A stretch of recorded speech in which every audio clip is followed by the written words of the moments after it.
नमस्कार दोस्तों, 8 जुलाई भौम प्रदोष भूलना मत। भौम प्रदोष जीवन में जब अमंगल लगातार चलते हैं, जीवन में कोई ना कोई समस्या मंगलवार को शुरू होती है। जीवन में कुछ ना कुछ मंगल, कुछ दुर्घटना हो रही है, पति पत्नी में तनाव हो रहा है या कुछ भी हो रहा है।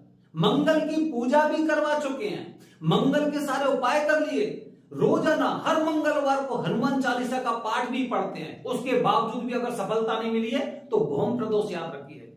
भौम प्रदोष को अगर आप उज्जैन में, भौम प्रदोष को आप उज्जैन में, तो ध्यान रखिए, मुहूर्त नहीं है, महामुहूर्त है और पूजा नहीं, महापूजा अगर इस दिन करते हैं तो अनंत गुना आपको फल प्राप्त होता है। दोस्तों, एक उपाय आपको इस दौरान और करना है। जब आपकी पूजा हो जाती है तो पूजा के पश्चात महाकाल मंदिर में जाकर भगवान शिव जी का चालीसा पढ़ना है। बताया जाता ना, त्रयोदशी व्रत करे हमेशा तन नहीं ताके रहे कलेशा।